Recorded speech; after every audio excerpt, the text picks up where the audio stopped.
call the meeting to order and ask for a roll call. Blunier. Here.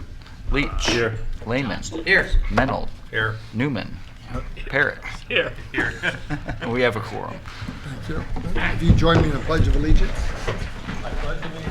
To the flag of the United States of America and to the republic for which it stands, one nation, under God, indivisible, with liberty and justice for all.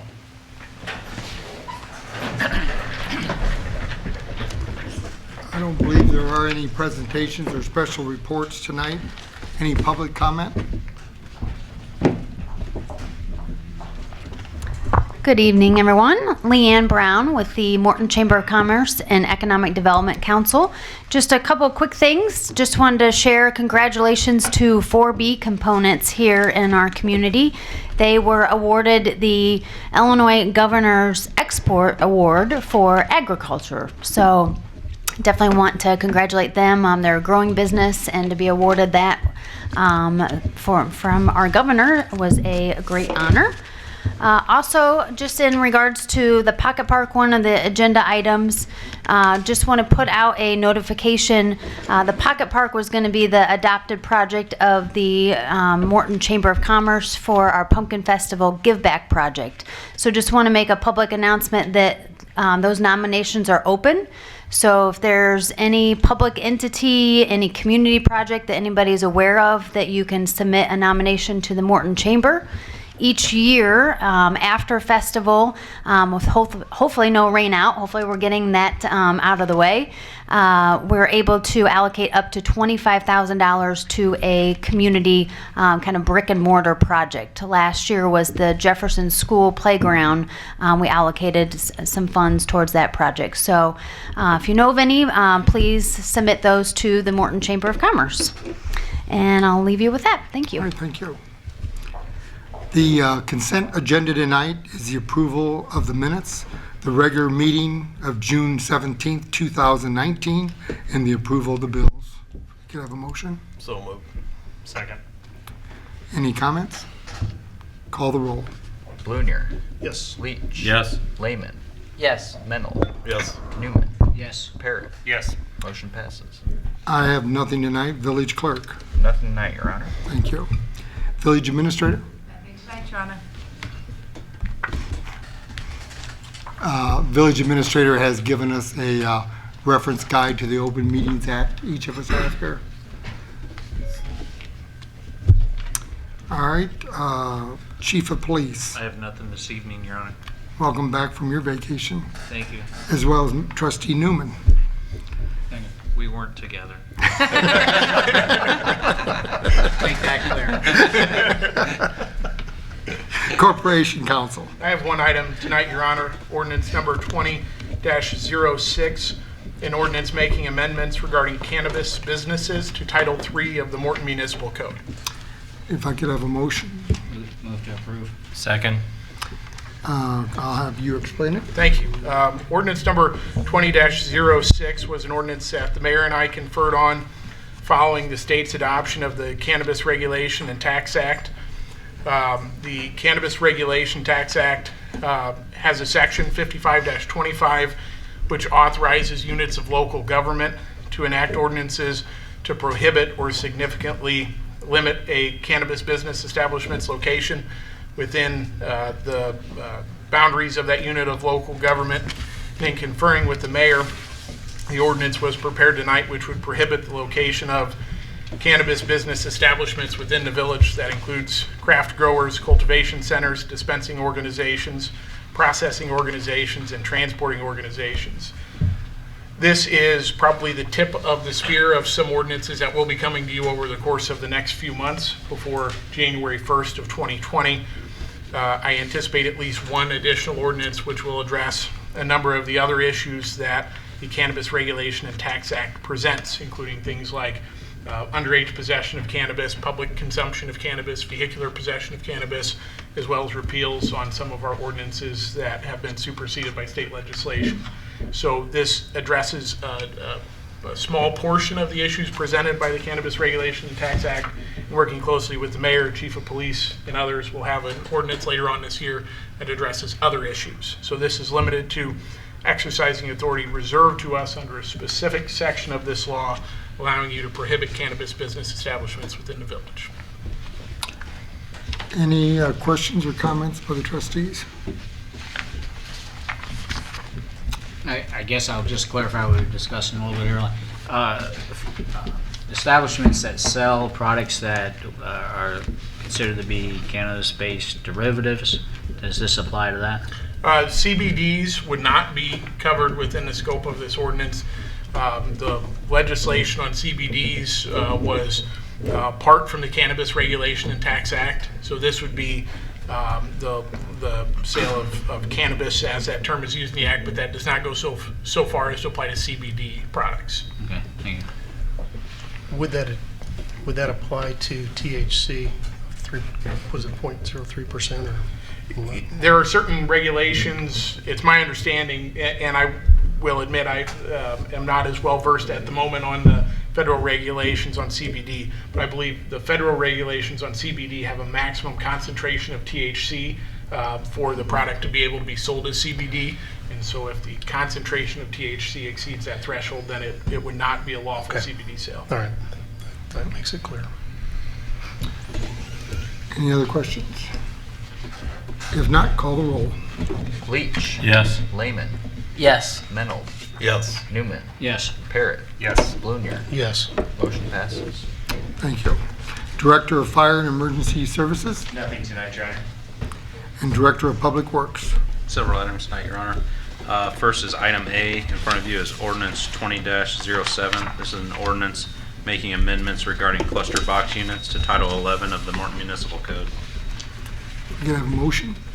So moved. Second.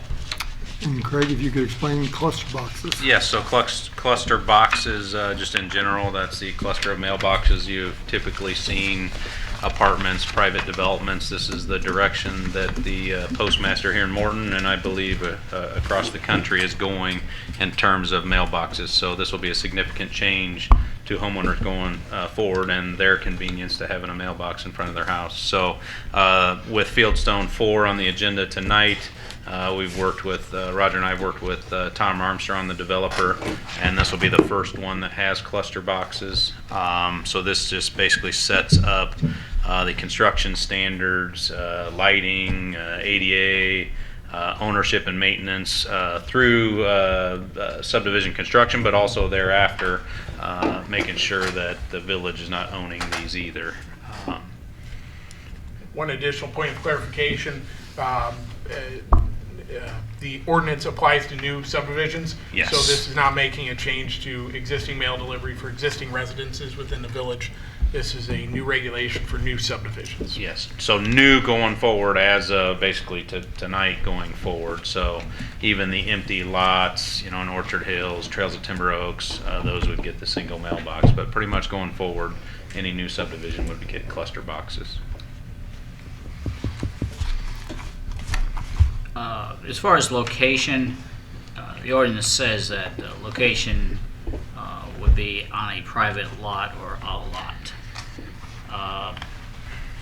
Don't want to get ahead of myself, but the final plat to be approved tonight, it shows that to be on an easement. So is that just because of this particular final plat was kind of ahead of the game?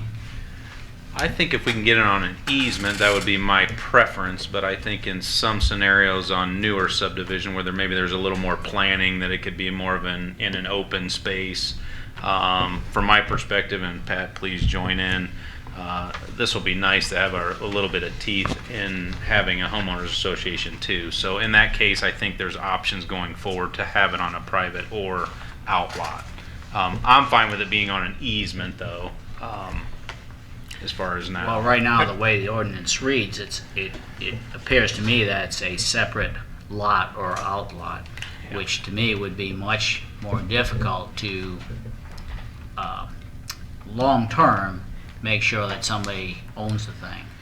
Where if it's on an easement to one or more lots, such as this way it is in this plat, at least you've got one, in this case, two homeowners that they when they're buying the home, they may not realize that they're buying that Yeah. And I would agree with you Cluster 100%. I think I'm looking more long-term, and if we need to add easement to that, just to clarify it, or amend that.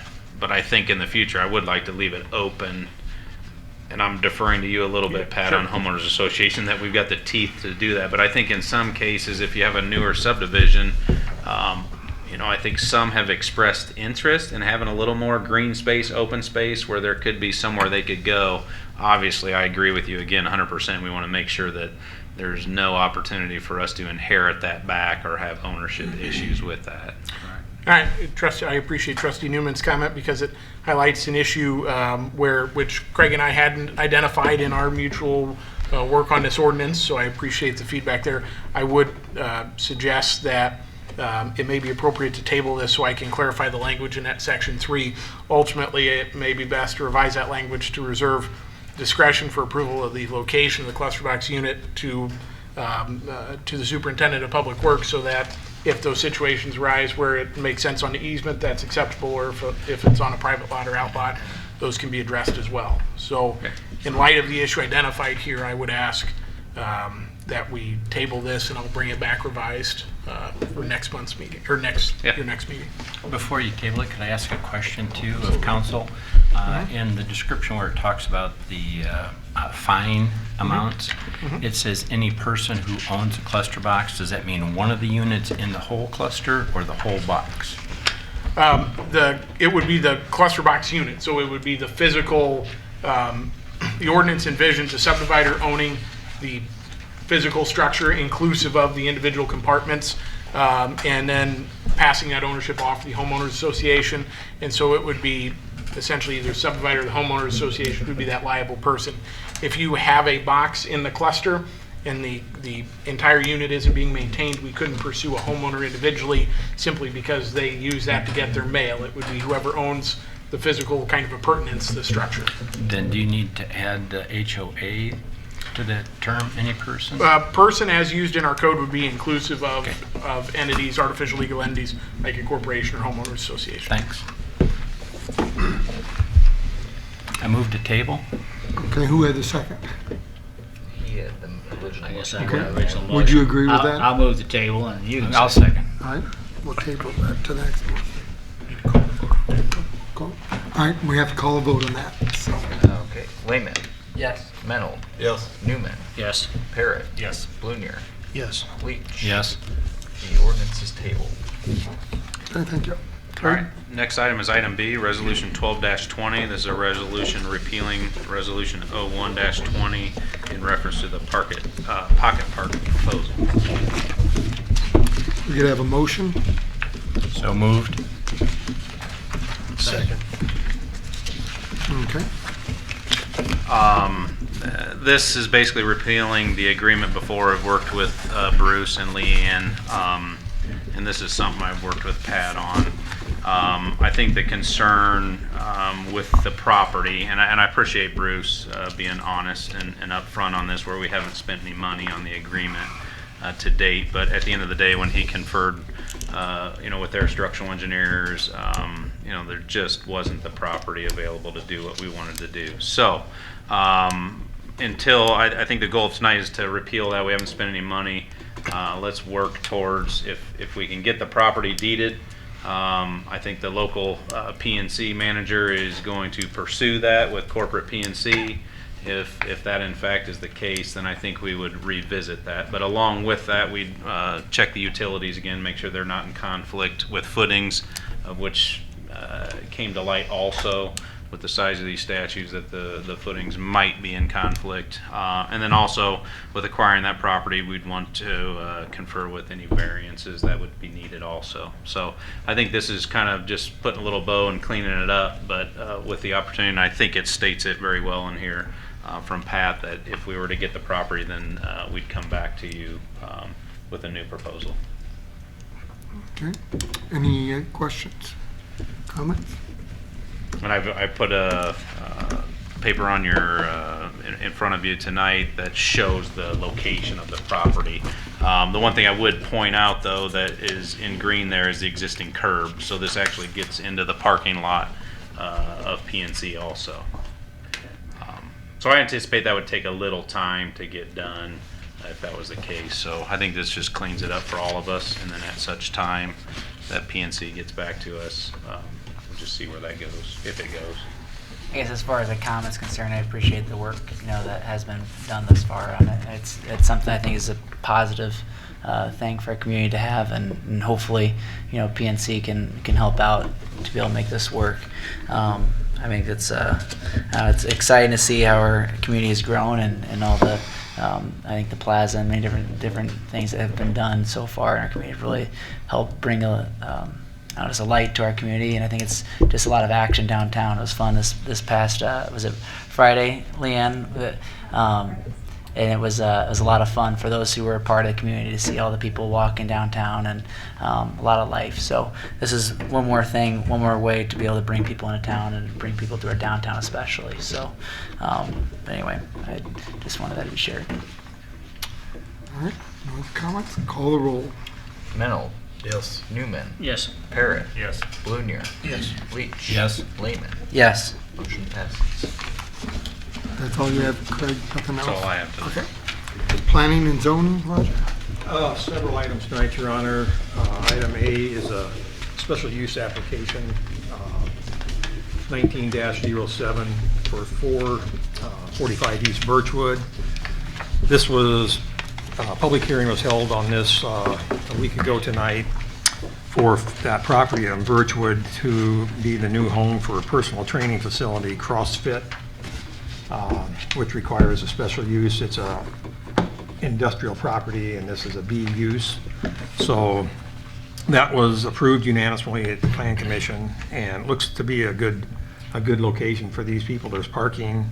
They're going to be at the I'd call it the east end of what was the old Affiliated Lumber Building, a newer looking part.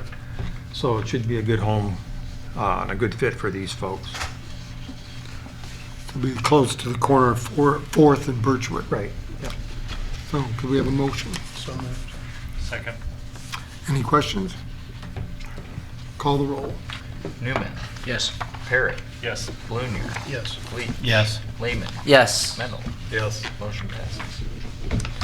Next item, B, ordinance 20-08, an ordinance making amendment regarding variances in the interstate corridor, which is Chapter 10, Title 10. And if you look at the ordinance that Pat has prepared, it's on page 2, line 4, and it's the line that's underlined. It required lot size and/or minimum frontage, what they set as set forth in Title 10, Chapter 4 of this ordinance. Amounts to, we have some properties already in the interstate corridor that don't meet the required setback now, and this is particularly with the subdivision that Denny LaHood has done there where Pizza Ranch is, and some of those properties, they don't neither have the frontage nor the 1 acre size. So this would require or allow a person to maybe, there's one big piece of property there that's kind of big for just a user, but they might be able to have 2 people use it.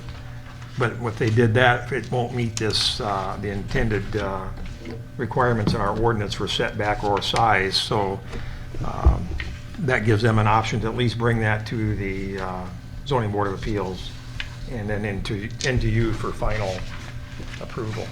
The public hearing would be held at the ZBA like they currently are. And then you would have final say on any of those.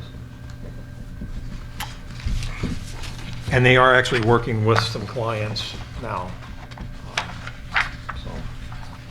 So, could we have a motion? So moved. Second. Any comments or questions? If not, call the roll. Parrot. Yes. Blunier. Yes. Leach. Yes. Lehman. Yes. Mennel. Yes. Newman. Yes. Motion passes. Next item C, ordinance 20-09, ordinance making amendments to regarding solar energy systems. That ordinance is before you, and I think I mentioned this before that we would be coming to you with this. We've had a number of these, both residential and commercial systems proposed, and they've held a public hearing. There's been no opposition to any of them. So it seemed to make sense to remove this step of the process for them to have to go to the Plan Commission for a public hearing, then come here. If we're going to approve them, then it's probably tweaking the ordinance that we maybe thought we might have to do anyway when we created it, but not having done it before, you want to see kind of how it plays out. And the one concern that I had, Pat's taken care of, because you wouldn't be able to be some mad scientist person creating this system that you're going to put on your roof that your neighbors are going to think, what in the world is this? It's going to have a UL approved system installed by someone that is professional. It has to be a certified licensed contractor. So I think we've covered those bases, so you shouldn't see anything too ugly popping up in your neighborhoods. But so that's what we have with that solar ordinance. Could we have a motion? Move to approve. Second. Any comments or questions? Just one point of additional clarification. This is for building integrated solar systems and roof mount solar systems. Right. Solar farms, for example, would still require a Still come special back use then, permit yeah. in a hearing. Okay. If not, call the roll. Blunier, Yes. Leach. Yes. Lehman, Yes. Mennel, Yes. Newman, Yes. Parrot. Yes. Motion passes. The last item I have tonight is the preliminary and final plat of Fieldstone subdivision, section 4.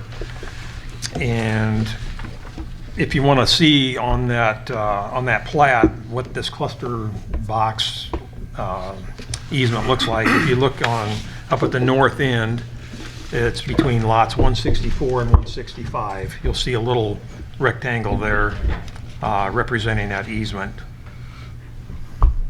Now, I don't know, Pat, do we need to wait on this for those changes to be made, or? No, No. I think you can go ahead and approve this. We'll have the regulations that we will be adopting are consistent with what's laid out here, so I see no reason to delay approval Okay. of this. Craig has worked with, through the construction plans and, Yeah, we're still finalizing that. We're, 99%. No, this will connect to York. I know we get a lot of phone calls from residents on Oregon excited about the day it connects, hoping some of the traffic will start using that too. But with that comes coordination approval by IDOT. So we're coordinating with them on drainage, striping, access, all that. So hopefully then the next week that'll be done too. But I think Tom intends to get started fairly soon. Okay. Could we have a motion?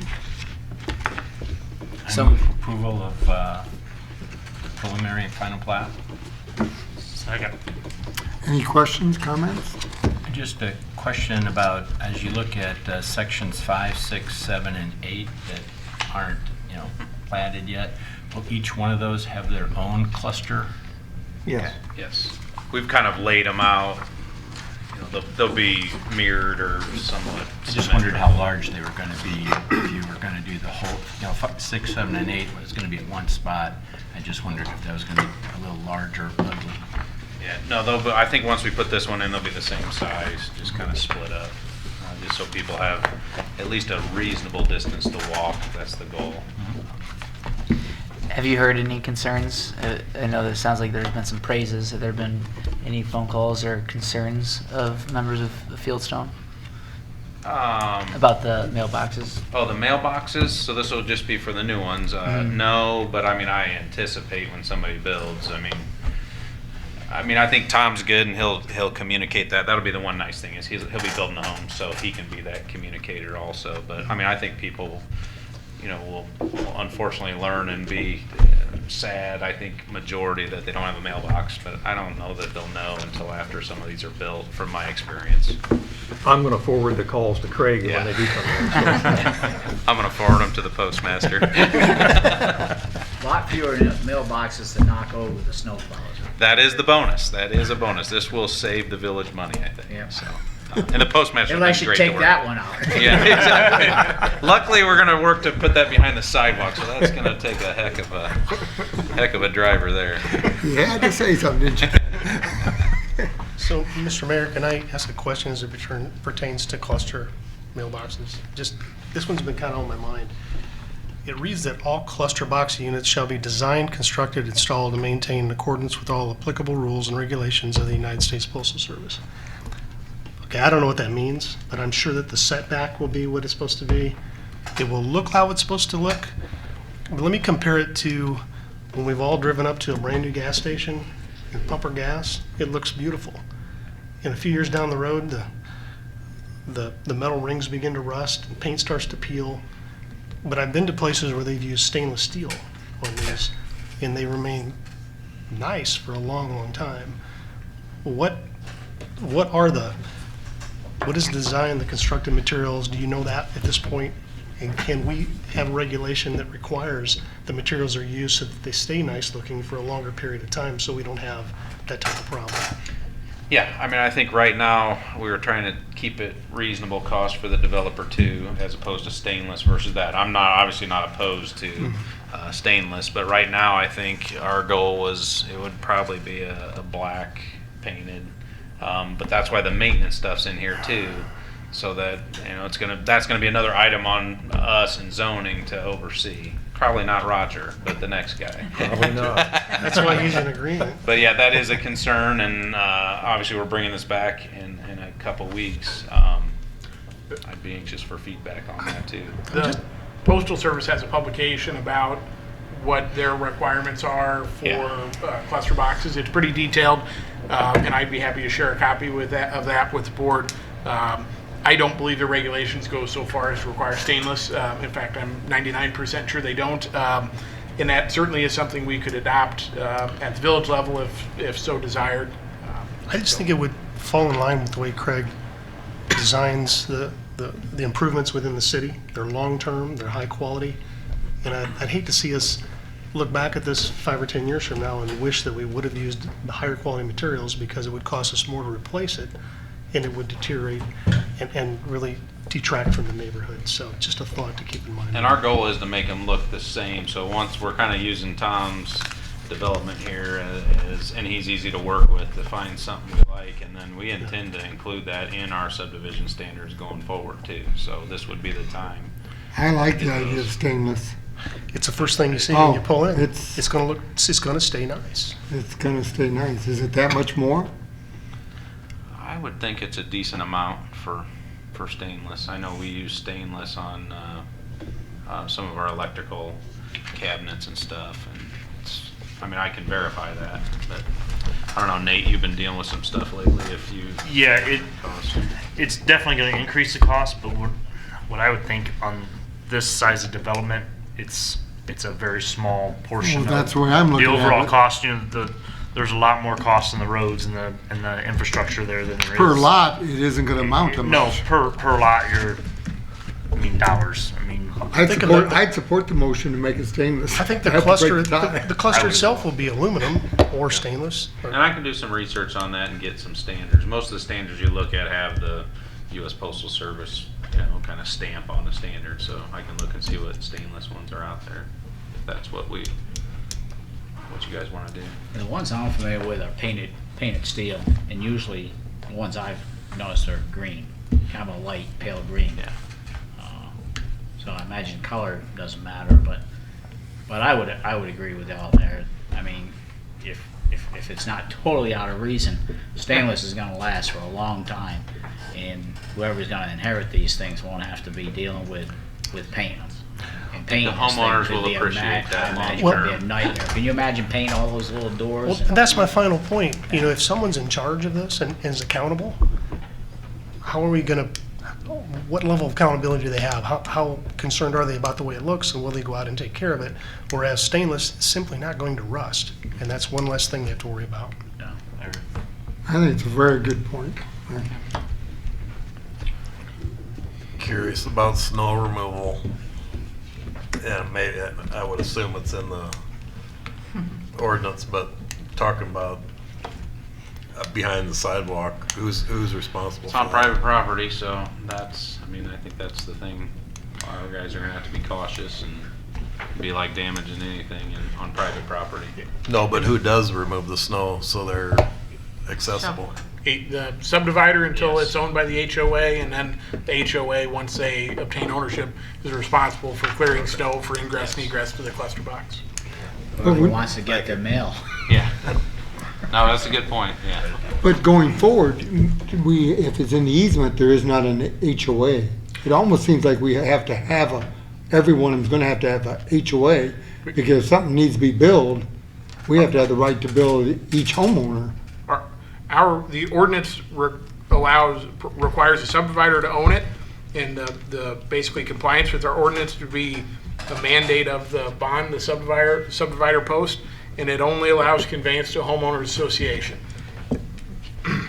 I would expect going forward, we will never again see a subdivision of any significance in the village without an HOA. Other issues like stormwater detention areas also, we don't want to obtain ownership of.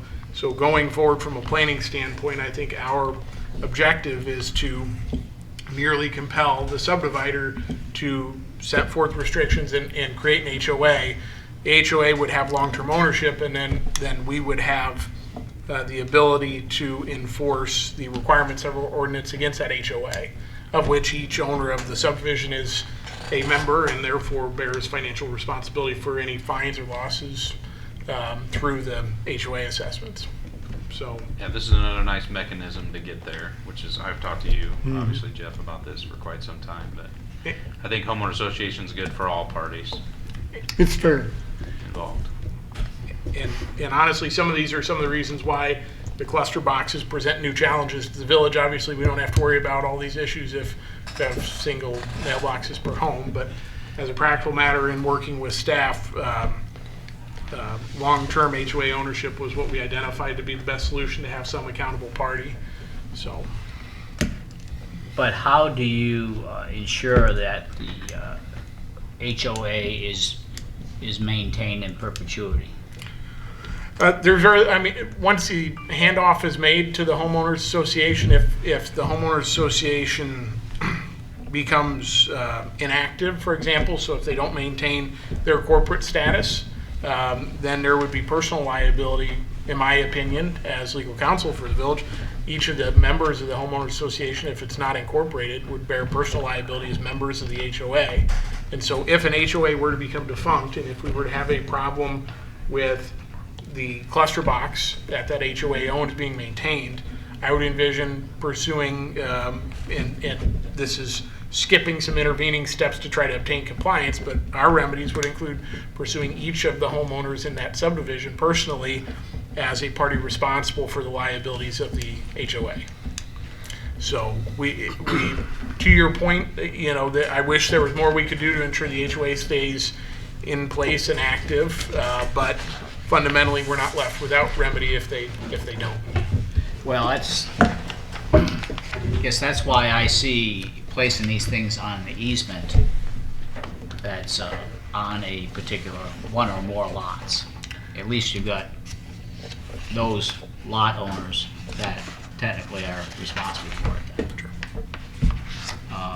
Same way with stormwater detention, and I think that's been pretty much where the village has gone, is try to incorporate or place the detention facility on multiple lots within easements, so that at least it's shared as far as the routine maintenance, mowing, that kind of stuff. I don't know whether we still maintain, whether the village still maintains responsibility for the conveyance system and control and whatnot, but anyway, same thing. It's this homeowners association, it's been a battle for every community, particularly with stormwater detention, and now we're adding something more of these cluster boxes, and long term I can see that being a problem.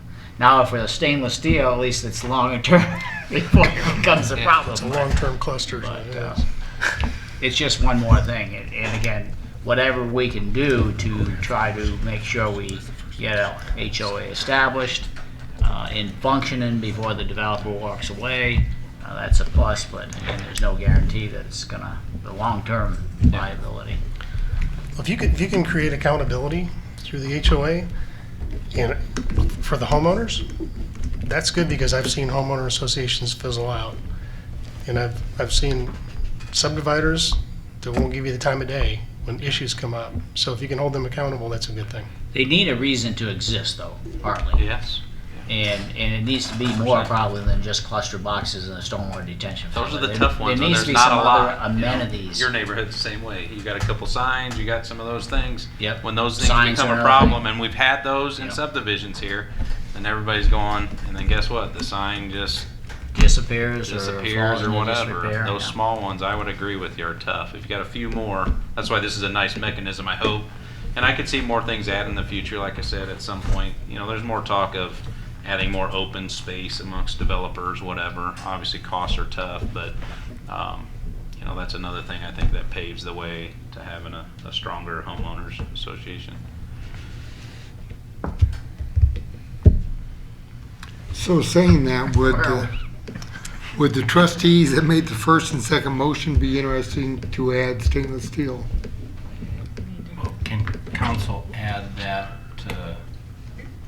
he's going to change something, isn't he? Yes, so what I would suggest is that you could proceed to approve the preliminary and final plats of this Fieldstone subdivision. Before the cluster box is constructed in this case, we will have adopted an ordinance setting forth the construction regulations. I will revise the draft cluster box ordinance in accordance with the feedback I've received tonight from the board and have that for you next meeting. And the construction of the cluster boxes goes with the construction plans, which are not approved yet. So we got time to work through that process. Okay. Thank you, Steve. So we have a motion for the final plat, though. Final Yes. and preliminary. Yes. Final. So we'll call the vote on the final and preliminary plats. Leach. Yes. Lehman. Yes. Mennel. Yes. Newman. Yes. Parrot. Yes. Blunier. Yes. Motion passes. That's all I have. That's all you have. Village trustees, any of you have anything tonight? If not, we have no reason for closed session, so if we could have a motion to adjourn. So moved. Second. All those in favor? Aye.